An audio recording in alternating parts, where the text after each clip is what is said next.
Welcome back to Growth Colony, Australia's B2B growth podcast. I'm Alex Hipwell with X-Growth, your co-host for this podcast, where you'll hear from B2B executives in sales and marketing roles on the newest and most effective strategies and tactics in the B2B space. Now, let's dive right into this episode. Hello, everyone. Welcome to another show. I'm Shahin Hoda with X-Growth, and today I'm talking to Pauline Grech, Head of Digital Strategy at Intermedia Group, about what are the B2B industries that are quickly gaining traction after COVID. On that note, let's dive in. Pauline, thanks for joining us. Hi, Shahin. Thanks for having me. Absolute pleasure. Pauline, now for those who might not be super familiar with yourself or the Intermedia Group, can you give us a quick background and intro? Yeah, sure. So the Intermedia Group's a B2B publisher that's been around since 1968. It started off as a family-owned business, and we now have a portfolio of about 30 different brands. Although my background is in web development, specifically PHP and WordPress development. So I've worked in the publishing space for about 15 years now, where I started at news magazines, and I was working for publications such as Vogue, GQ, Taste.com.au and Home Life, which I think now is Home to Love. And then I moved over to Intermedia in 2012 as a senior PHP developer, needing to service these 30 websites across a range of industries, and with a team of only 3 developers, including myself. So I had to introduce new processes and a standardized approach to build these websites in order to keep them maintained. So as the team grew, then I moved up the ranks to technical lead, digital project manager, and now head of digital. So I feel luckily that I have the advantage of the technical knowledge as well as the gained business and digital marketing knowledge. Yeah, and that's fascinating, coming from a software development background and then starting to dabble into marketing and really getting into that. And what I always say is, in this day and age, marketers who have that technical knowledge have a massive advantage over a lot of other marketers. The combination of those two areas, it just gives people an advantage that is sometimes very hard to find. Do you find coming from that background kind of gives you an edge when you're doing your work or when you're talking to peers? It definitely does. It definitely helps to know how things work and not just the theory behind it. So, and then to know the ins and outs of how can we tweak this or maybe use it for our advantage. So having built it and now using it, definitely helps. I love it. Now, the Intermedia Group has a very strong focus on B2B industries, and it it has multiple publications that really caters for businesses marketing to other businesses. Is that right? Yes, exactly. Okay. Now, what I like to dig into is, what were some of the big shifts that you noticed right when a COVID hit the market in terms of the behavior of these B2B businesses who were advertising to other businesses? What was it that kind of came out and you noticed in the whole middle of this COVID pandemic stuff? Yeah, sure. So to give you an idea of what sort of industries we're talking about, we scale from anything from hospitality, beauty, government, aged care, and the list goes on. But I'd have to say across the board and almost overnight, advertisers basically pulled their campaigns. There was no spending. It went from, booked in campaigns for 6 months out to zero. So I think the uncertainty of what we were about to embark on caused businesses to stop spending, and rightfully so. I mean, the last thing on their minds was advertising. It was more about business survival, was front and center in their mind. And we had to be respectful of this as a business as well. So there was a week or two there where we were just basically waiting to understand what the lay of the land was. How long would it last? Is anyone able to do business? I mean, can we support our clients through these times? So I think overall there were probably more questions than answers. Interesting. Okay. And give us a bit of a picture of what happened afterwards. So, as time went on, what kind of shifts did you start to see? Yeah, sure. So I think we were in constant contact with our clients. But the biggest shift probably was us having to be agile and think quick on our feet. So we had to change the conversation between both us and our advertisers, as well as us and our audiences. So we quickly noticed how hungry people were to get the latest news about COVID and how it would affect their businesses.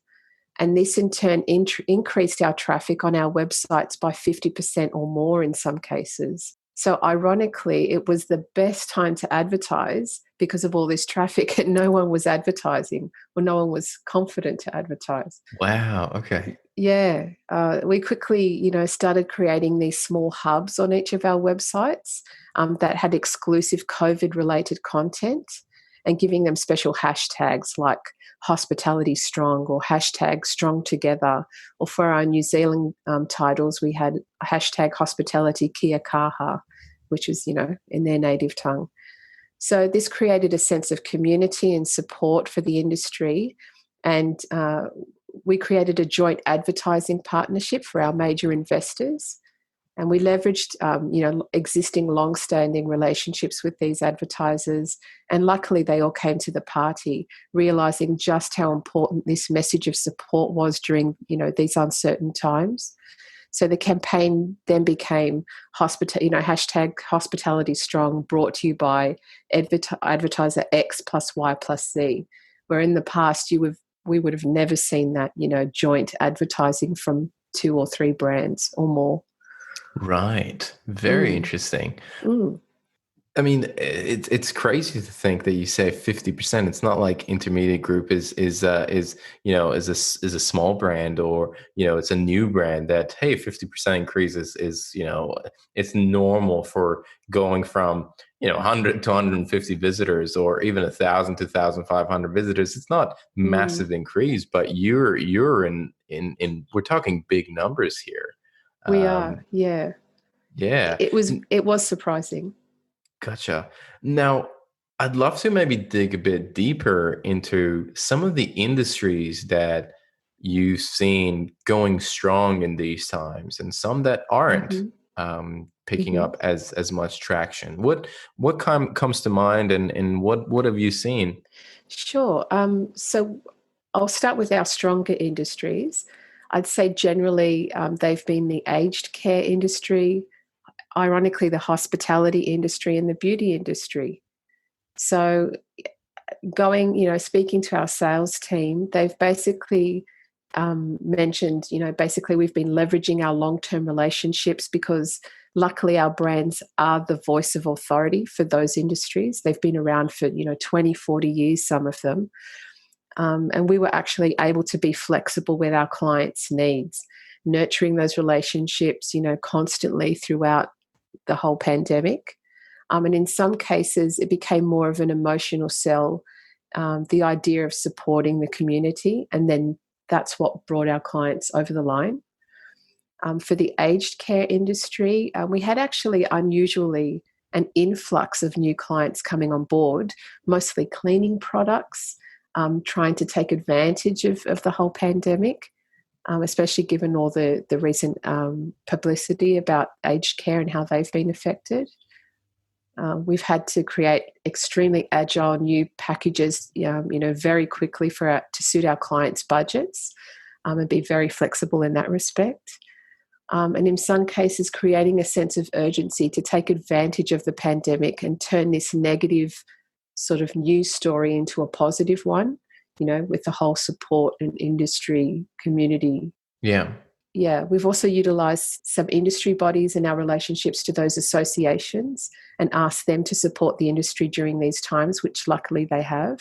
We've also, because we're in the print space as well as the digital space, we've had to come up with new ways of converting our print dollars into digital revenue, because a lot of our print products actually stopped during this time due to physical printing plants not being able to operate. Gotcha.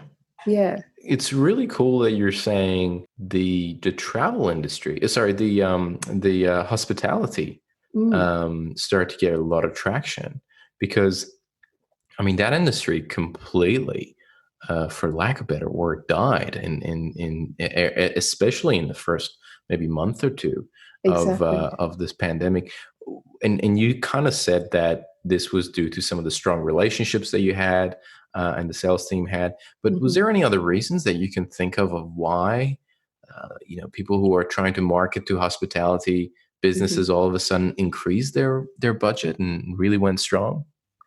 I think they saw how quickly the hospitality industry were able to turn things around. So even though people couldn't come to them and sit in their restaurants or cafes, they were quickly turning their businesses around to serve, basically do the reverse and create home meals that you could take home, pick up and take home. So I think the industry was able to find ways of still making money in a very unusual time. People who are usually servicing cafes suddenly open up their doors to the general public, and your local cafe almost became your corner store because the industry as a whole was being very agile and coming up with all these new solutions. Then obviously these suppliers came on board and helped to support that. I see. I see. Mm. And what about some of the industries that went quiet and are still quiet? Is there anything that comes to mind there? Yeah, definitely. I'd have to say the events industry, our retail sectors, and film have been very, very quiet. Those are hard industries to right now. There's just so much uncertainty there Exactly. to get anything off the ground. Hey, it's Alex from Xgrowth. I just wanted to take a moment to tell you about the Growth Colony Slack channel. Do you ever find yourself stuck with a B2B problem? Need a second opinion on your next campaign? Or looking for some feedback on that piece of MarTech you're thinking to purchase? Well, that's why we created the Growth Colony Slack channel. The Slack channel is like a small dinner party where you get to meet and mingle with B2B professionals, hear what others are doing, and keep up to date with the latest B2B trends and news. You'll also get access to a range of exclusive content from our podcasts, webinars, and events. The best thing about it, it's all free. If this sounds interesting, head over to growthcolony.org/Slack and sign up. That's growthcolony.org/Slack.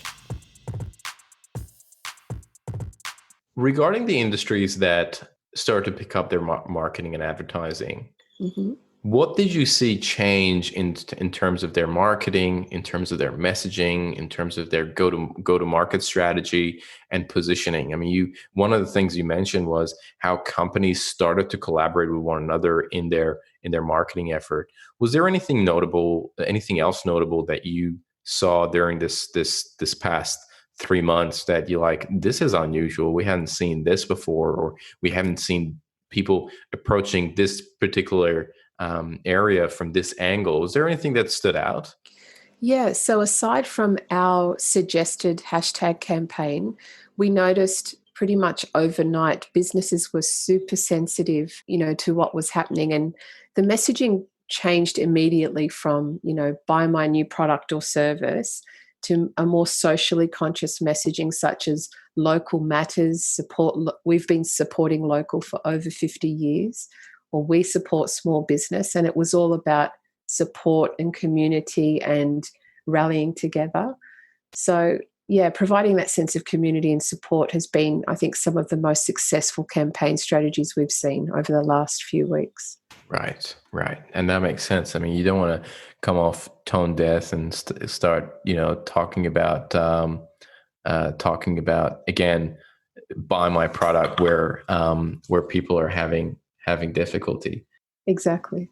So the other thing that I wanted to ask is, from the perspective of the B2B industries that you work with, what do you think it's going to change in the coming weeks and months? Like what you and the team are kind of anticipating? And I know this is a hard question. It's almost like, what do you see in the future? But what are you anticipating to see from the work that you're doing, from the advertising and everything related to that? I think we're already starting to see this a bit of a change. So I think the thing that will change the most, though, is confidence from advertisers to start investing in campaigns again. I think as the restrictions lessen and businesses are getting back to normality, they'll naturally be more confident to invest to get their company's messaging out there again. So I think given the unique set of circumstances we've seen over the past few weeks, this will open up some advertisers to new and more innovative ways of advertising through digital campaigns, and especially those who've been more print-centric in the past. Okay. Have you seen your clients coming to you and suggesting new ways of advertising, or have you seen a spike in a demand for a specific form of advertising, or anything comes to mind from that perspective? They often come to us for the suggestion and wanting to know what we can offer them.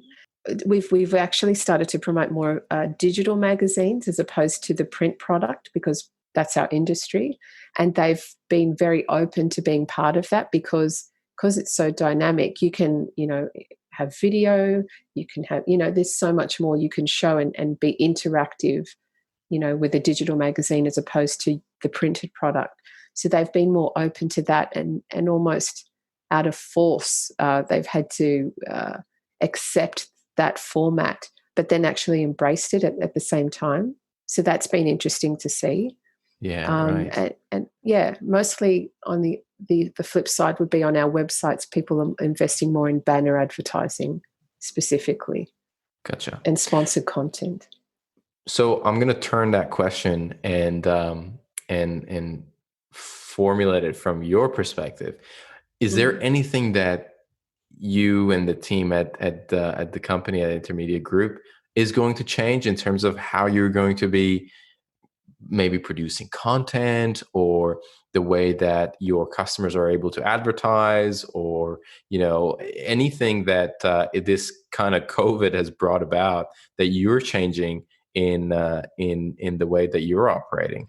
Definitely. I think it's taught us to be a lot more flexible and in the way that we package things up for advertisers. So that was one thing that we'll be tackling, and also possibly introducing new forms of advertising. So, and obviously new formats. So sponsored content is a big area that we want to, excel in moving forward, and have different ways of basically suggesting that to not only to our clients, but also introducing that to our readers as well, including more video content and making things generally more interactive, and basically just set ourselves apart from our rivals, offering something new and fresh, because there has been a definite increase in the digital advertising space with us. Gotcha.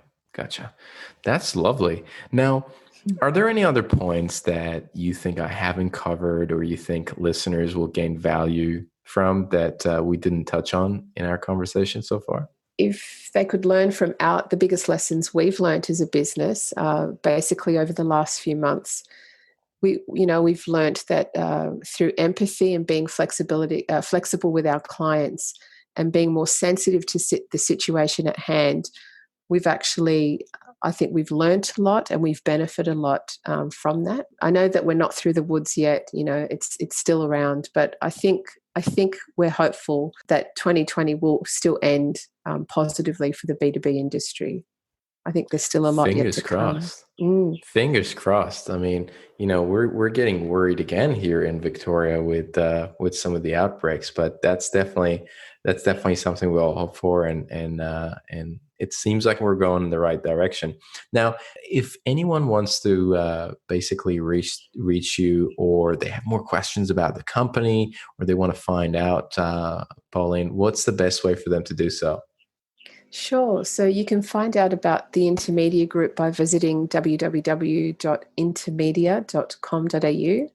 And if you're wanting to reach me, you can find my details on the Contact Us page under Pauline Grech. Sounds great.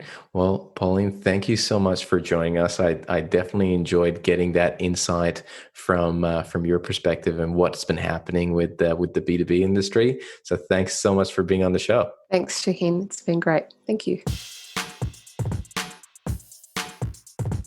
Hey, it's Alex again from X Growth. Thanks so much for joining us on this episode. If you enjoyed it, we'd love it if you take a moment to rate us on Apple Podcasts. It would really help get the word out to other B2B professionals.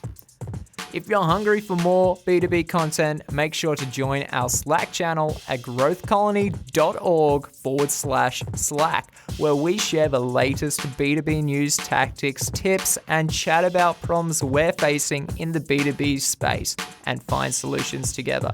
That's growthcolony.org/Slack. Thanks for tuning in. We'll catch you in the next episode.